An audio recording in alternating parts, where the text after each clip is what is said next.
안녕하세요. 제가 이런 말도 안 되는 일을 겪게 될 거란 생각은 못 했습니다. 텔레비전에서 보다 보면 뉴스나 드라마에서도 불효소송이 어쩌고 해도 그게 제 일이 되기 전까지는 남 일이라고 생각했거든요. 이 나이쯤 되면 신랑이랑 손잡고 하하호호 거리면서 손주들 재롱이나 보며 여유롭게 살 줄 알았는데 지금까지도 이렇게 바득바득 살아야 하는 현실이 야속합니다. 저는 젊은 날 초등학교만 겨우 졸업하고 실 공장에서 일을 했습니다. 제 밑으로 있는 남동생들을 학교를 보내려면 제가 일을 하지 않으면 안 되는 환경이었거든요. 그 시절만 하더라도 그런 경우가 허다하게 많아서 공장에는 또래 여자아이들이 한가득은 있었습니다. 그나마 저는 회사가 제법 큰 곳이라 기숙사가 있었고 나름대로 급여도 괜찮은 편에 속했었어요. 미선아, 너 결혼 안 하냐? 네? 제 코가 석자인데 누굴 만나 결혼을 해요. 그래도 제때 가야 남들처럼 사는 거야. 그러는 반장님이나 얼른 장가 가요. 그러다 노총각 되지 말고. 애가 어려서 그러나 본데 결혼은 혼자 하는 거 아니야. 저보다 몇 살 위인 남편은 공장의 작업 반장으로 처음 만나게 되었고 내 나이 20에 결혼을 했습니다. 작은 월세방에서 어렵게 살림을 시작했고 남편은 곧 돈을 더 많이 벌어야 한다며 작은 실공장을 열었어요. 그런 와중에 저는 첫 아이를 임신하게 되었고 곧 두 아들을 낳게 되었습니다. 그 당시만 하더라도 아들이 최고다 하는 시절이라 시어머니도 저를 참 예뻐라 했습니다. 그렇다고 해서 모진 시집살이가 줄어든 것은 아니지만 장남인 신랑에 아들 둘을 낳았으니 대가 끊길 일은 없다며 좋아하셨죠. 그러다 몇 해가 지나고 아이들이 뛰어놀 나이가 되었을 무렵 저는 큰아들의 부주의로 팔이 남들보다 조금 불편하게 되었어요. 아들은 충격 때문인지 그 당시의 기억을 잃었고 저는 아들이 나쁜 기억을 잃는 게 차라리 다행이라 생각하며 그렇게 이겨냈죠. 회사가 잘 될 때도 있고 안 될 때도 있었지만 그래도 빚 없이 두 아들을 키워내고 잘 살았어요. 첫째는 아버지처럼 사업을 하고 싶다고 하면서 작은 자동차 부품 대리점을 하고 있었고 둘째는 공부를 잘해서 알만한 큰 회사에 들어갔습니다. 그리고 오래 만나던 각시가 있던 둘째가 먼저 장가를 가고 40이 다 된 나이에 첫째는 30살 여자와 결혼을 했습니다. 둘째는 타 지역에서 살고 있었고 첫째는 저희 집과 멀지 않은 곳에서 신혼집을 차렸어요. 어머님, 이거 저희 동네에 새로 생긴 빵집에서 사온 건데 한번 드셔보세요. 아이고, 나 팥빵 좋아한다고 산 거야? 우리 며느리는 어찌 이리 마음도 고울까? 어머님이 진석 씨 잘 키워주신 덕분이죠. 우리 아들이 나이가 많아서 사돈 볼 낯이 없었는데 내가 참 고맙다, 인선아. 이것도 다 어머님 복이에요. 그보다 아버님은 이번 연휴 때 뭐 하세요? 우리가 뭐 할 게 있나? 그저 집에서 쉬겠지. 그럼 같이 바다도 보고 올까요? 아버님은 아직 조금은 무서워요. 우리 남편은 인상이 다부진 경상도 남자라 말수가 별로 없었고 그런 모습이 큰 며느리가 보기엔 무섭게 보이기도 했던 것 같아요. 종종 저를 통해 남편과 이야기를 하는 모습을 보이곤 했었거든요.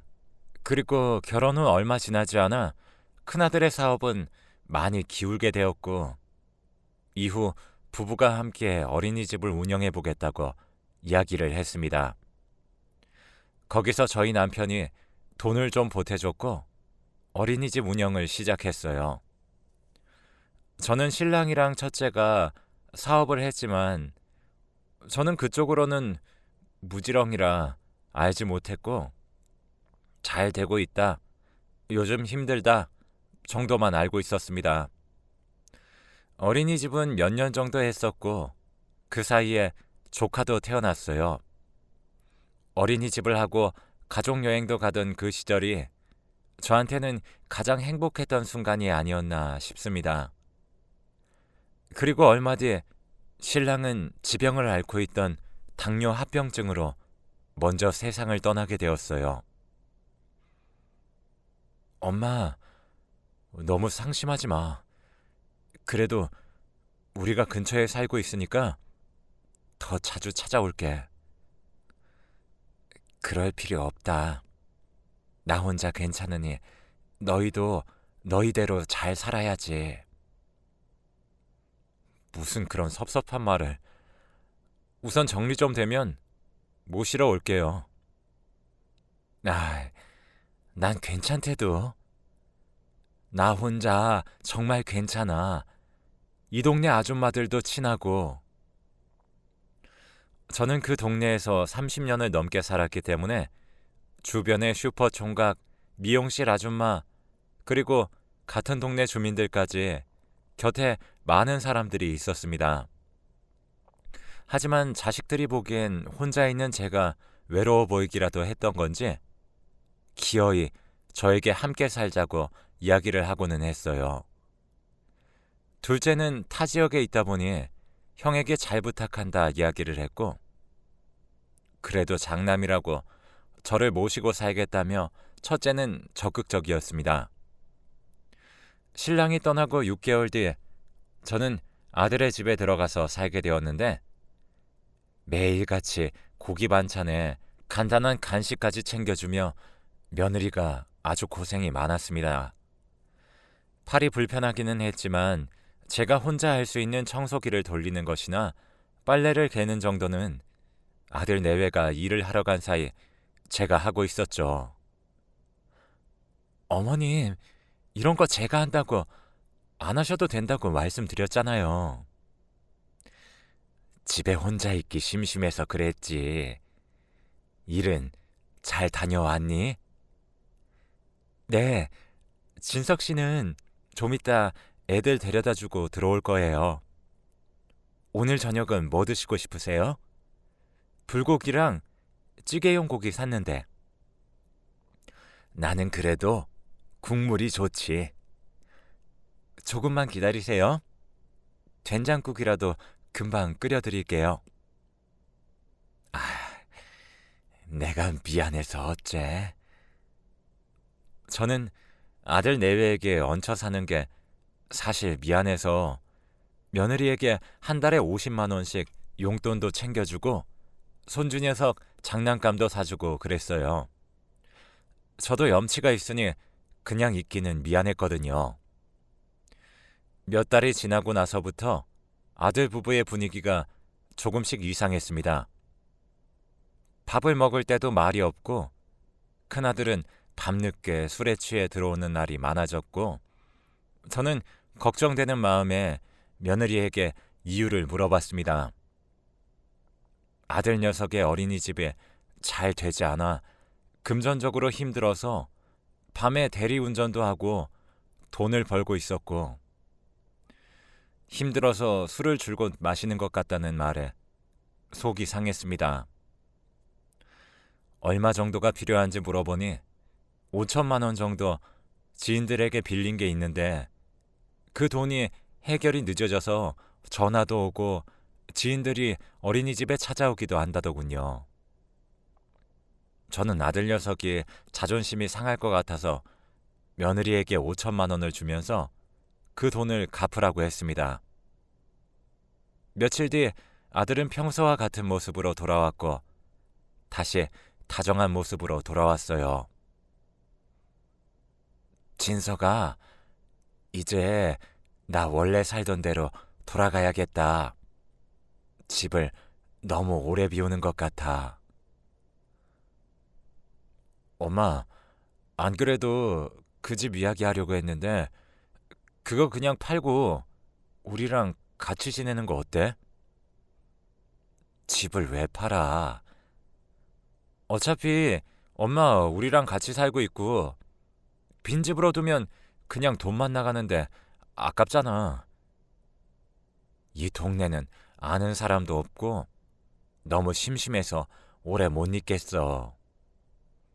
그럼 여기 근처 문화센터라도 가봐. 엄마 아니면 우리가 엄마 집 들어가서 살겠는데 애 학교 때문에 우리가 이사를 못 가. 주변의 친척들한테 물어봐도 아들이 엄마를 모시는 게 효심이 가득하다고 아들 말 따르라고 하길래 저는 결국 집도 팔고 아들 집으로 완전히 들어갔어요. 혼자 있는 시간이 적적하기는 했지만 아파트 주변을 산책하며 그렇게 지내고 있었고 종종 놀러오는 친척들을 만나는 게 유일한 낙이 되었습니다.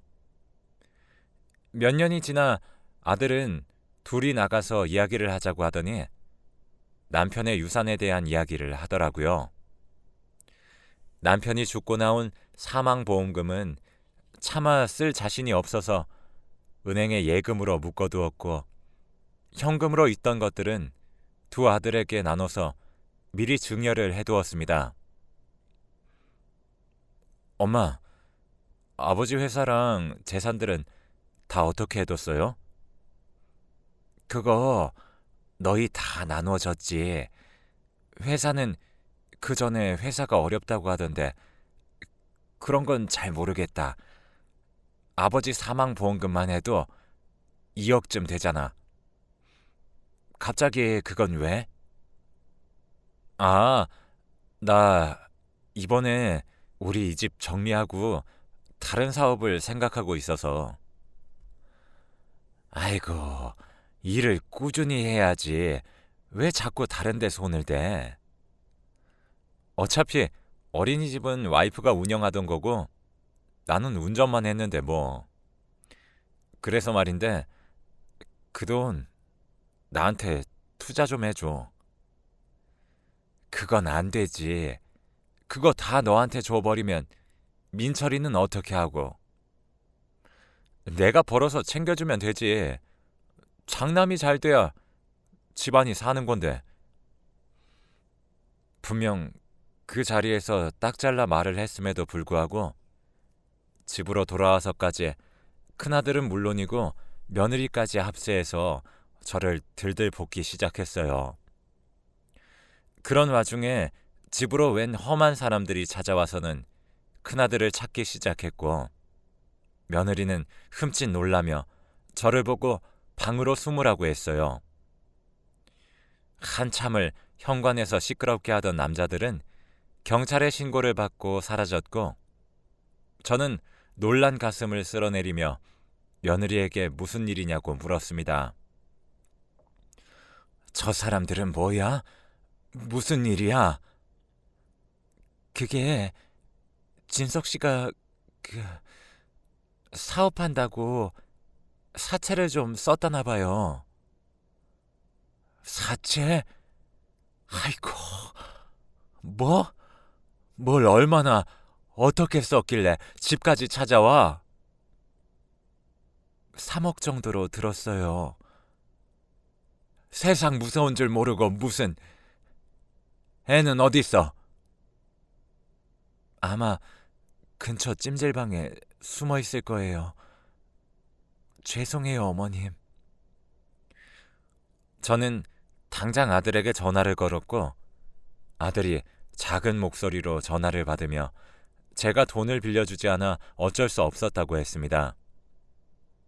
그제야 크게 잘못된 걸 깨달았죠. 우선 급한 불부터 끄자는 생각으로 집을 판 돈으로 빚을 내어주었습니다. 아들 내외는 또 고맙다고 하며 상다리가 부러질 듯 저에게 밥을 줬지만 이제 더 이상 그런 밥도 먹고 싶지 않고 그저 예전의 집에 돌아가서 혼자 살고 싶었어요. 사람이 참 처음이 어려운 거라고 그 후로도 큰아들은 이런저런 돈을 가져갔고 이제 더 이상 저도 나눠줄 돈이 없을 지경에 다다랐어요.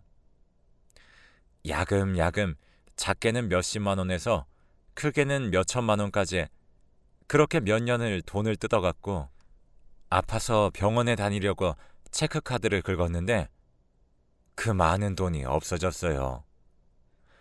남편 사망보험금을 한 통장으로 옮기고 병원비랑 생활비를 하려고 카드로 생활을 하고 있었는데 2억 남짓한 돈이 순식간에 어디로 사라진 걸까요? 은행에 가서 물어보니 누군가 출금을 했다고 해서 경찰에 신고를 해보니 큰아들 놈이 하다하다 남편 사망보험 금액까지 손을 댄 것이었습니다. 평소 제가 비밀번호를 잘 외우지 못해 수첩에 적어두는 걸 보고 돈을 인출한 거죠. 경찰관도 당황을 하고 아들은 너무 급해서 그랬다며 그 자리에서 무릎을 꿇고 빌었죠. 제가 전생에 무슨 죄를 지어서 이렇게 자식에게 끌려다니나 싶었고 결국 다시 아들과 집으로 돌아갔습니다. 통장의 잔고를 확인한 큰아들은 태도가 180도 바뀌었어요. 큰아들은 차갑게 저를 밀쳐내고 며느리는 그래도 저에게 사근사근 이야기를 했습니다. 함께 산 지 몇 년 동안 크고 작게 돈 문제가 있기는 했었지만 이렇게 차가운 응대는 처음이었기에 저는 놀라고 말았어요. 너 이거 엄마한테 뭐 하는 짓이야? 이제 돈 다 가져다 썼다 이거야? 그게 아니라 내가 엄마 빨래는 따로 두라고 그랬잖아. 뭐? 종류별로 모으는 게 맞다고 했잖아. 그리고 여태 말 없다가 갑자기 왜 이래? 아, 싫다고. 이제 못 참겠다고. 그리고 우리 집에서 지낼 거면 최소한 밥 먹을 때 쩝쩝거리지라도 말던가. 이제 밥 먹는 걸로도 뭐라고 하는 거냐? 큰아들과 대판 싸운 그날 며느리는 제 방으로 와서는 따뜻한 녹차 한 잔을 내밀며 이야기를 하더라고요. 요즘 또 회사가 힘들어서 저러는 것 같다고 혹시 3천만 원 정도만 어떻게 안 되겠냐고 하면서요.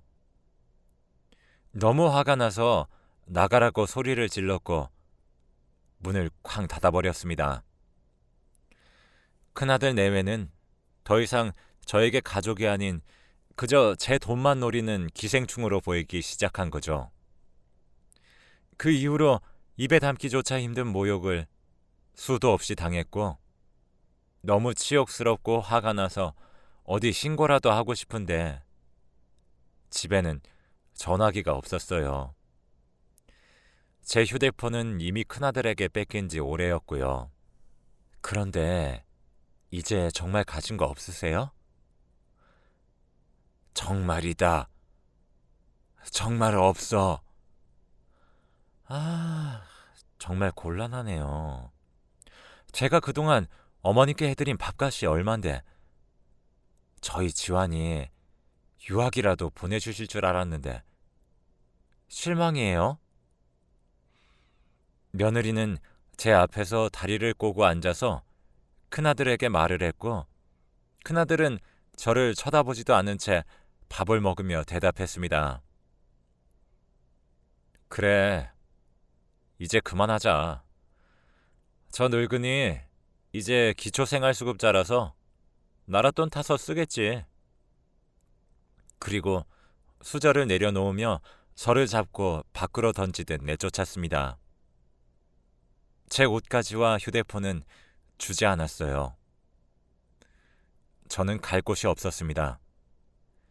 휴대폰도 없어서 아들에게 연락을 할 수도 없었고 돈도 한 푼 없어서 어디 갈 곳도 없었고요.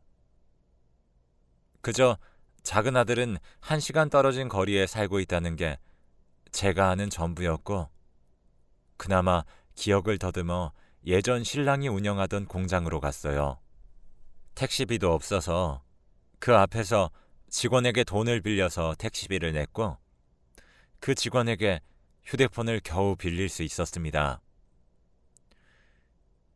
회사 사장님한테 전화 한 통만 해줘요. 나 김병기 씨 형수 되는 사람입니다. 네? 잠시만요. 저는 공장 안에 들어가 덜덜 떠는 몸을 녹이며 전화를 기다렸고 곧 남편 공장에서 시동생과 통화를 할 수 있었습니다. 아이고 형수, 그동안 어디 있다가 갑자기 공장으로 갔어요? 연락도 안 되더니. 도련님, 나 좀 데리러 와줄 수 있어요? 저 지금 밖이라 시간이 좀 걸리는데 기다려 주시겠어요? 금방 갈게요. 시간이 지나고 저를 본 도련님과 동서는 놀라 입을 틀어막았고 저는 덜덜 떨면서 동서네로 갔습니다. 그 집에서 정말 오랜만에 따뜻한 물에 씻고 따뜻한 밥을 먹었는데 왜 그리 눈물이 나던지 나이 70살이 다 되어서 추하게 울어버렸고 두 사람은 아무 말 없이 그 자리에서 한참을 앉아 있어 줬습니다. 그리고 그간의 이야기를 들은 도련님은 화가 나서는 아들들을 불러 모았습니다. 큰아들은 저를 보고도 태연하게 휴대폰도 놔두고 어디를 갔냐며 걱정하는 척을 했고 그 모습을 보고 있으니 오만정이 다 떨어졌어요. 삼촌, 어머니께서 요즘 약간 치매가 오고 있어요. 그래서 요양원을 알아보고 있긴 한데 그 사이에 사라지셔서 그래도 삼촌한테 찾아가서 다행이네요. 네가 엄마를 괴롭힌 건 아니고 무슨 말씀하시는 거예요? 제가 왜 어머니한테 그런 짓을 해요? 항상 미안한 일들 뿐인데. 그보다 삼촌네 집은 어떻게 오신 거예요? 어머니께서 주소라도 외우고 계셨어요? 내 회사로 찾아오셨다. 아니, 너희 아버지 공장으로 온 게 맞겠지? 네? 너희 아버지 회사 지금 내가 받아서 운영하고 있다. 아니, 아들인 제가 있는데 그걸 왜 삼촌이? 그럼 그 회사 주식들은요? 그 말에 큰아들은 다시금 눈을 반짝이며 도련님을 쳐다보기 시작했고 저는 그 모습을 보고 있으니 그 악몽 같은 시간이 꿈이 아니었음을 실감했습니다. 네가 찾는 그 주식 내가 가지고 있다. 왜? 나한테 남은 돈 있으면 또 모시고 산다니 헛소리를 하려고 그래? 엄마, 아니 그건 말이야. 내가 원래 모시고 있던 게 맞지. 그보다 엄마가 주식 같은 걸 관리할 줄 알아? 이래서 사람은 빈 통장이라도 갖고 죽어야 한다더니 너한테 정말 실망했다. 내가 너를 어떻게 키웠는데 부모 알기를 돈으로 알아? 나는 네가 장난친다고 날 밀어 내 팔을 이렇게 만들었어도 너 원망한 적, 너한테 뭔가를 바란 적 한 번도 없다. 그런데 이게 그 보답이야? 이제 나라 돈이나 타 쓰라고? 이제 너 같은 아들 필요 없으니까 썩 나가! 그 와중에도 큰아들은 주식이면 돈이 얼마냐고 하면서 주저리 말을 하고 얼마 전 회사 주식이 상장일이었다는 걸 알고는 뒷목을 잡고 쓰러졌습니다. 옆에 있던 큰 며느리도 금액을 듣고 나서는 제 앞에서 무릎을 꿇고 싹싹 빌기 시작했고 도련님은 그런 저의 뒤에 서 있었어요. 가만히 모든 이야기를 듣고 있던 작은 아들은 작게 한마디 내뱉었습니다. 형이 엄마를 밀었다고요? 생뚱맞은 소리에 저는 작은 아들을 바라보았고 작은 아들의 표정은 일그러졌습니다. 그래, 네 형이 나 놀라게 한다고 놀다가 사고로 그랬지. 제 말을 듣자마자 작은 아들은 큰아들 위로 올라가 주먹을 뻗었고 큰아들은 그걸 떼어내느라 정신이 없었습니다. 결국 도련님의 호통으로 상황은 정리가 되었고 작은 아들은 그저 저에게 미안하다는 말을 반복하며 울고 있었어요.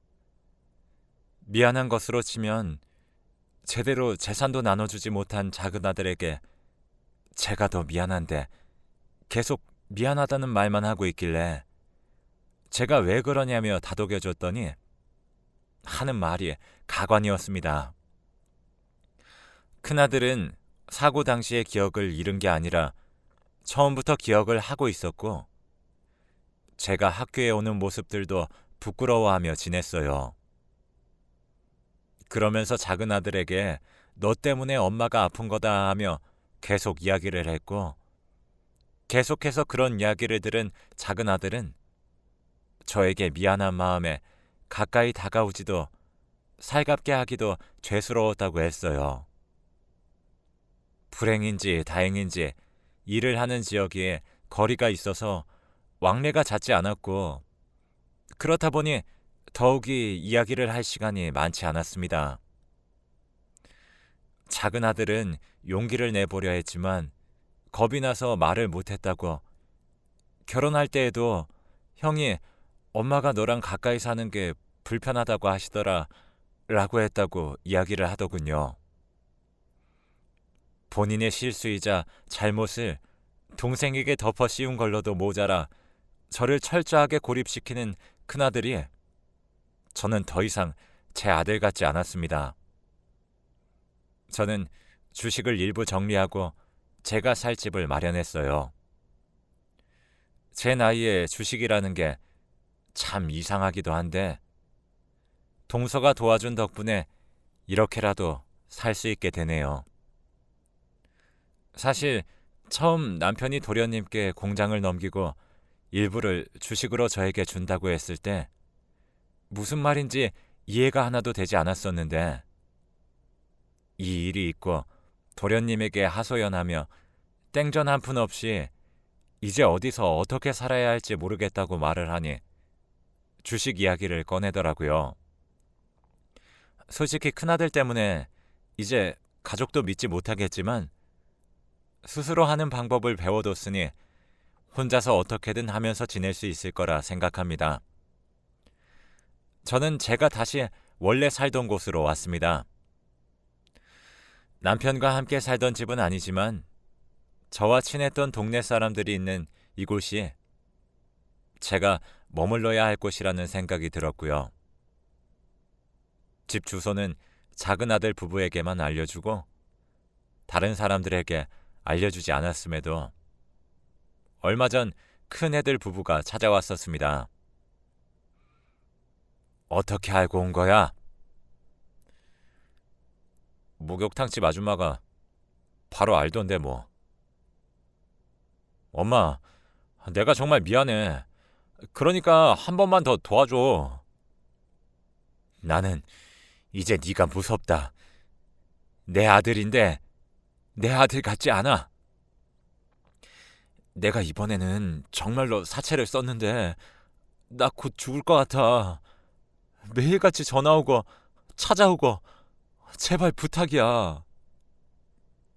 이번에는 정말이라니? 내가 저번에 이야기할 때 그때는 내가 노름하느라 돈이 필요해서 엄마한테 거짓말을 했는데 이번에는 주식 투자하느라 돈을 좀 빌렸어. 조금만 기다리면 오를 건데. 넌 어떻게 나이가 50이 넘어서도 그렇게 반푼이 같아?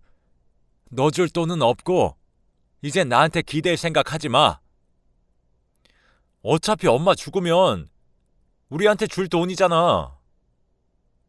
그래, 너 말 잘했다.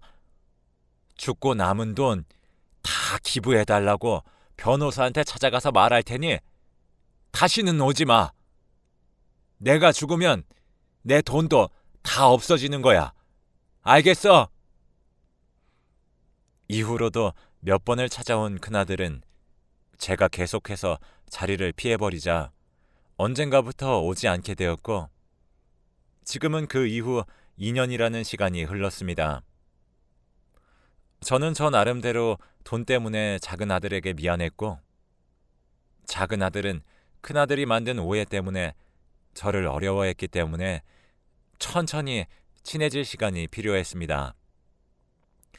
그나마 다행인 건 작은 아들도 작은 며느리도 제가 밉지도 않은지 수시로 안부 전화가 오고 있어요. 자주는 아니지만 그래도 1년에 한 번씩은 여행이라도 다니고요. 미안한 마음에 아들 부부에게 얼마라도 챙겨주겠노라 이야기를 했더니 본인들은 차곡차곡 모아서 집도 한 칸 늘리고 차도 바꾸는 게 너무 즐겁고 보람차다고 합니다. 사람들이 미운 놈 떡 하나 더 준다고 하는데 그 말은 저희 집에서는 틀린 것 같다는 생각도 들어요. 솔직히 돈 때문에 큰아들이 저에게 해코지라도 할까봐 무서워서 몇 년이 지나면 실버타운으로 들어갈 예정이지만 그동안에는 동네 사람들이랑 즐거운 추억만 만들려고 합니다.